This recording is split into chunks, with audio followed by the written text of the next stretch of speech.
Hello everyone.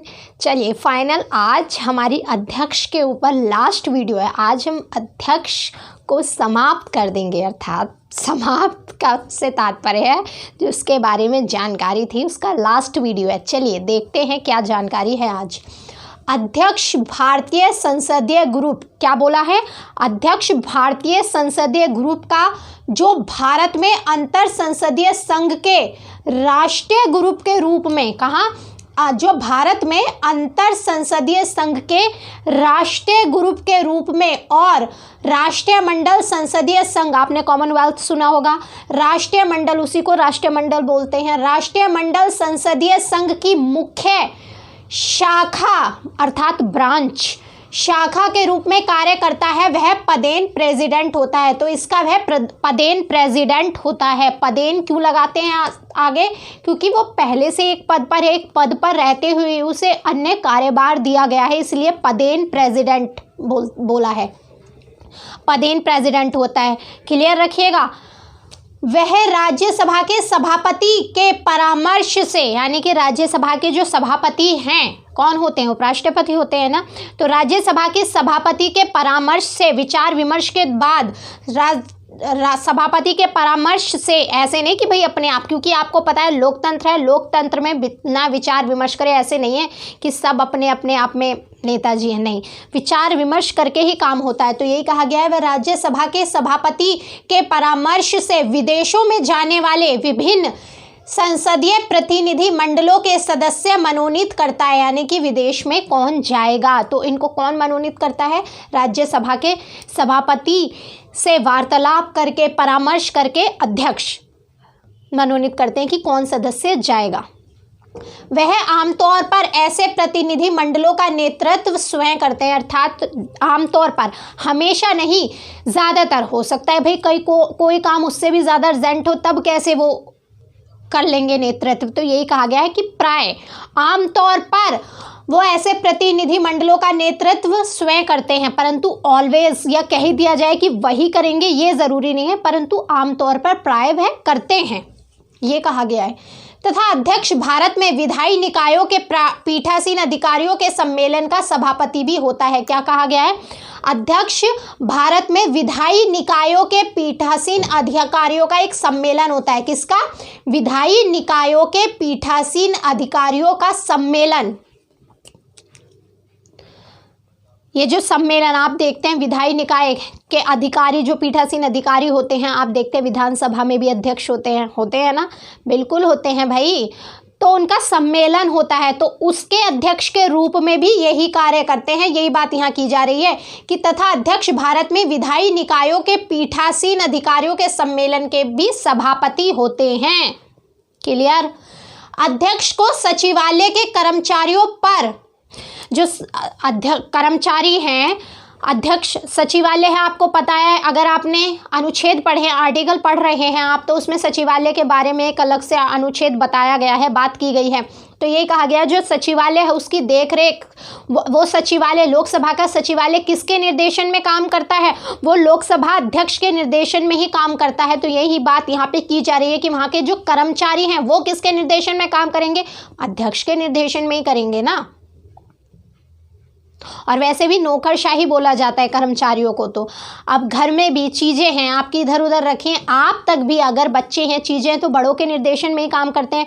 या आपके घर में कोई काम करने आया है, कोई चीज़ है, कोई काम करता है, तो वो आप ही के निर्देशन में काम करेगा ना। तो यही चीज़ है यहाँ पर कि अध्यक्ष को सचिवालय के कर्मचारियों पर, सदन के परिसर पर व संसद भवन की संपदा पर सर्वोच्च अधिकार अर्थात प्राधिकार प्राप्त है। यहाँ अधिकार की जगह प्राधिकार क्यों दिया गया है? प्राधिकार यानी कि उस पद पे रहने के कारण, वो अध्यक्ष है, इस कारण से उन्हें अधिकार है, इस कारण से प्राधिकार, एक पद पे रहने के कारण जो अधिकार प्राप्त हुआ है, इसलिए प्राधिकार कहा गया है। शब्द भी पता होने चाहिए आपको कि ये शब्द क्यों यहाँ पर यूज़ किया गया है। तो प्राधिकार इसलिए यूज़ किया गया है, पद पे रहने के कारण उनको वो अधिकार प्राप्त है, क्योंकि अगर वो लोकसभा के अध्यक्ष हैं तभी तो उन्हें ये सारे अधिकार प्राप्त हैं।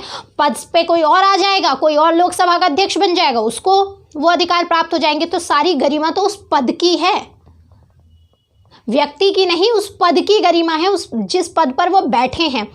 कल को कोई और अध्यक्ष बन जाएगा तो उसको ये राइट्स प्राप्त हो जाएंगे। तो यही कहा गया, इसीलिए प्राधिकार है, उस पद पे रहने के कारण उनको ये अधिकार प्राप्त है। तो अध्यक्ष को सचिवालय के कर्मचारियों पर, संसद के परिसर पर व संसद भवन की संपदा पर सर्वोच्च अधिकार प्राप्त है। अध्यक्ष अपने इस प्राधिकार का प्रयोग लोकसभा के महासचिव की सहायता से करता है। अब जनरल सी बात है कि खुद तो वो स्वयं देखने जाएंगे नहीं, जगह जगह चीज़ें कैसे चल रही है, कैसे सिक्योरिटी है, सचिवालय में क्या चल रहा है, सब कुछ नहीं देखने जाएंगे। ये देखने का काम कौन करता है? प्रशासन में ही होते हैं महासचिव। अगर आप IAS बनते हैं, अर्थात यूपीएससी के थ्रू आप यूपीएससी क्रैक करते हैं, तो सबसे बड़ी पोस्ट आपको कैबिनेट सचिव की ही मिलती है। सबसे बड़ी पोस्ट उसमें कैबिनेट सचिव ही होते हैं। तो उस महासचिव की सहायता से वो कार्य करते हैं। क्लियर? जवाहरलाल नेहरू जी, आपको पता है कि अध्यक्ष का पद भी अपने आप में एक बहुत महत्वपूर्ण पद है, एक गरिमामय पद है।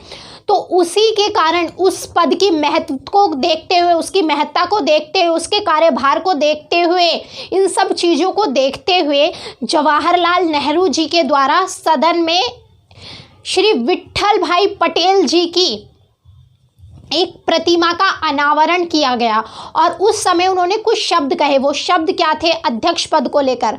देखिए, जवाहरलाल नेहरू जी ने 8 मार्च 1958 को अध्यक्ष विट्ठल भाई पटेल जी के चित्र के अनावरण के अवसर पर कहा। अब मैंने आपको ये क्यों बताया कि विट्ठल भाई पटेल जी का चित्र, कई बार कुछ एग्जाम्स में पूछ लिया गया है कि संसद में किस किस के चित्र लगे हुए हैं, यहाँ तक भी नॉलेज दी गई है, पूछी गई है कि किस 3-4 जो भी है ऑप्शन में 5-6 नाम दे देंगे कि इनमें से किसकी तस्वीर संसद में नहीं लगी हुई है। तो इस कारण से मैंने यहाँ पर बता दिया है कि अध्यक्ष विट्ठल भाई पटेल जी जो अध्यक्ष थे उनकी भी तस्वीर लगी हुई है। कोशिश करेंगे कभी इस बात पर भी चर्चा कर ले कि किस किस की तस्वीर लगी हुई है। तो अनावरण के अवसर पर कहा, अध्यक्ष सदन का प्रतिनिधित्व करता है, वह सदन की गरिमा, संसद की स्वतंत्रता का भी प्रतिनिधित्व करता है और सदन क्योंकि राष्ट्र की स्वतंत्रता का प्रतीक है। जो हमारा संसद भवन है, हमारा जो सदन है, वो राष्ट्र की स्वतंत्रता, हमारी इंडिपेंडेंस, स्वतंत्रता प्रतीक है। भाई गलत बात नहीं की जा रही, स्वतंत्रता का प्रतीक है। हम वहाँ पर बैठ के कैसे प्रतीक है? अब आप ये बताइए, स्वतंत्रता का प्रतीक इस तरीके से है कि आप देखते हैं हम वहाँ पर बैठ के अपने सारे फैसले करते हैं, हम ही करते हैं, हमारे बिहाफ पर वो लोग करते हैं, बिल्कुल चुन के हम भेजते हैं ना। तो वहाँ पर बैठ के हमारे देश के भविष्य का, वर्तमान का सारा फैसले लिए जाते हैं, या हमारे और देशों के संग कैसे संबंध रहेंगे, इन सब चीज़ों का फैसला लेते हैं और हम आज़ाद यानी कि बिना किसी रोक टोक के स्वतंत्रता से उन फैसलों पर अमल भी करते हैं।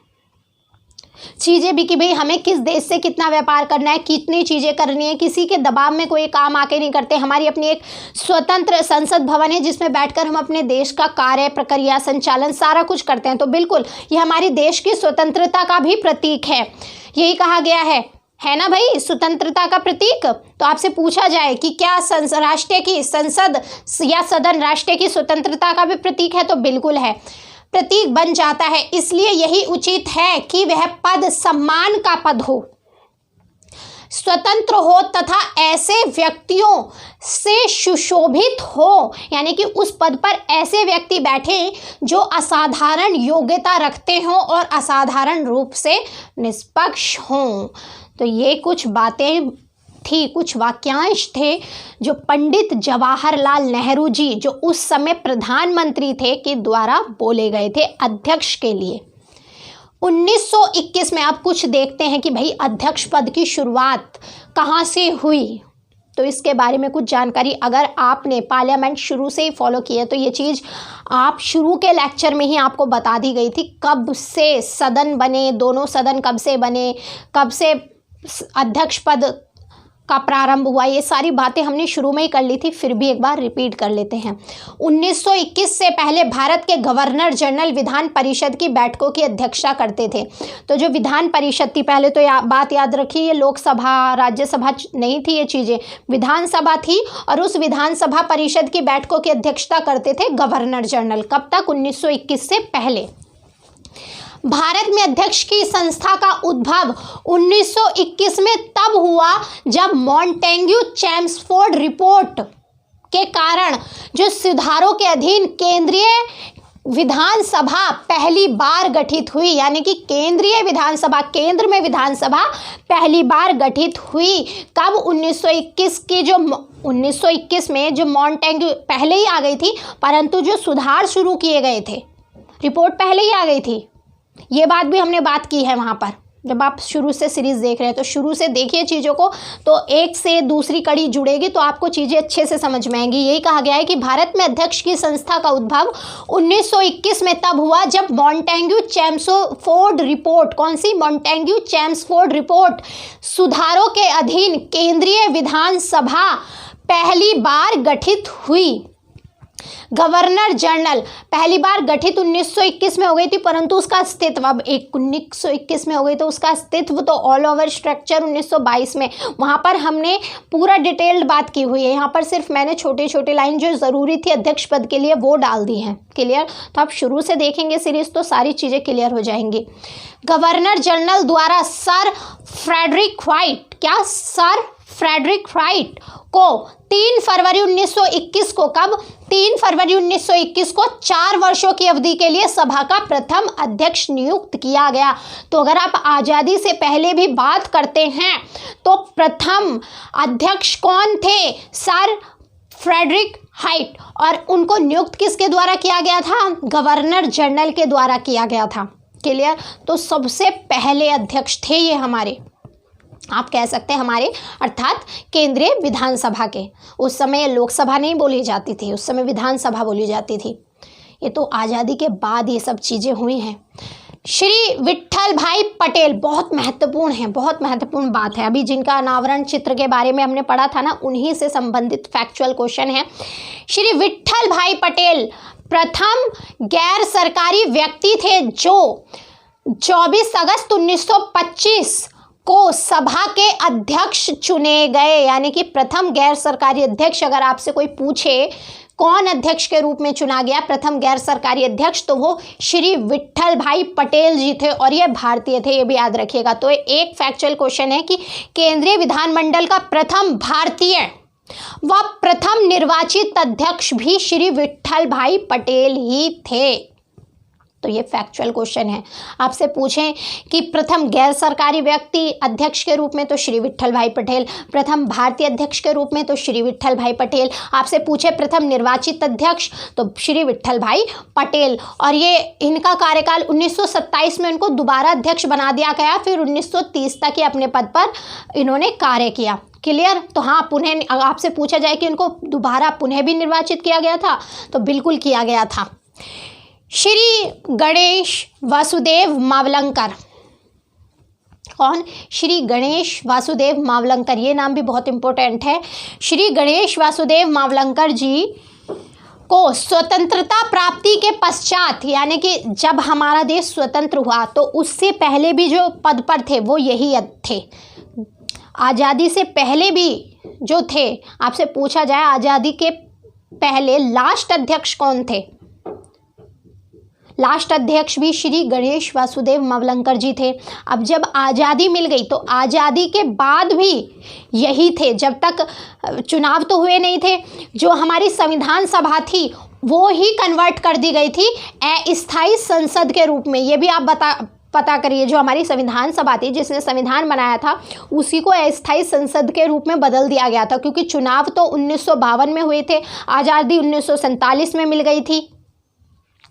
तो आज़ादी के बाद भी जब अस्थायी संसद चल रही थी ना, क्योंकि चुनाव अभी बताया 1952 में हुए थे, तब भी गणेश वासुदेव मावलंकर जी ही अध्यक्ष थे। और जब 1952 में चुनाव हो गए, चुनाव के परिणाम के बाद भी श्री गणेश वासुदेव मावलंकर जी ही लोकसभा के प्रथम अध्यक्ष बने। तो आपसे पूछा जा सकता है आज़ादी से पहले लास्ट अध्यक्ष कौन थे? वो श्री गणेश वासुदेव मावलंकर जी थे। और अस्थायी संसद के तौर पर जब संसद में कार्य कर रहे थे संविधान सभा, तो उस समय कौन अध्यक्षता कर रहा था, उस समय अध्यक्ष कौन थे, वो भी श्री गणेश वासुदेव मावलंकर जी थे। और आपसे ये भी पूछा जाए कि प्रथम आम चुनाव के बाद प्रथम लोकसभा अध्यक्ष कौन निर्वाचित हुए थे, वो भी गणेश वासुदेव मावलंकर जी ही थे। तो तीनों क्वेश्चन का डिफरेंस याद रखिएगा। नाम एक ही है, श्री गणेश वासुदेव मावलंकर जी, बहुत महत्वपूर्ण है। प्रथम लोकसभा, अगर ऑल ओवर आपसे पूछा जाए, प्रथम लिखा है प्रथम लोकसभा अध्यक्ष, लोकसभा भी इंक्लूड किया गया ना, तब तो आज़ादी से पहले तो विधान परिषद थी। देखिए याद रखे, तब नाम क्या था, केंद्रीय विधानसभा। पहली बार जब आपसे केंद्रीय विधानसभा पूछे कि केंद्रीय विधानसभा के प्रथम अध्यक्ष कौन थे, तो वो थे सर फ्रेडरिक हाइट। अगर आपसे पूछा जाए प्रथम लोकसभा अध्यक्ष कौन थे, अब उस समय लोकसभा तो नाम नहीं था, तो प्रथम लोकसभा अध्यक्ष, तो आपको प्रेफरेंस किसको देनी है, श्री गणेश वासुदेव मावलंकर जी को, क्योंकि लोकसभा लिख के पूछा है उन्होंने, लोकसभा अध्यक्ष कौन थे। क्लियर? हाँ, अगर उन्होंने वो लिख के पूछा है केंद्रीय विधानसभा का पहली बार अध्यक्ष कौन बने, तब आप सर फ्रेडरिक हाइट का नाम लेंगे। क्लियर? या आपसे पूछा जाए कि केंद्रीय विधानसभा के प्रथम भारतीय अध्यक्ष कौन बने थे, तब श्री विट्ठल भाई पटेल जी का नाम लेंगे। तो जो भी है, जैसे भी है, आप एक बार ध्यान से पढ़िएगा, बहुत महत्वपूर्ण होता है क्वेश्चन को ध्यान से पढ़कर अटेम्प्ट करना। तो क्या कहा गया यहाँ पर, श्री गणेश वासुदेव मावलंकर जी को स्वतंत्रता प्राप्ति के पश्चात व प्रथम आम चुनावों के परिणाम स्वरूप गठित प्रथम लोकसभा के प्रथम अध्यक्ष के रूप में चुना गया। तो आज यहीं पर अध्यक्ष के रूप में जितनी जानकारी थी वो समाप्त होती है। फिर आज के लिए इतना ही रखते हैं। धन्यवाद।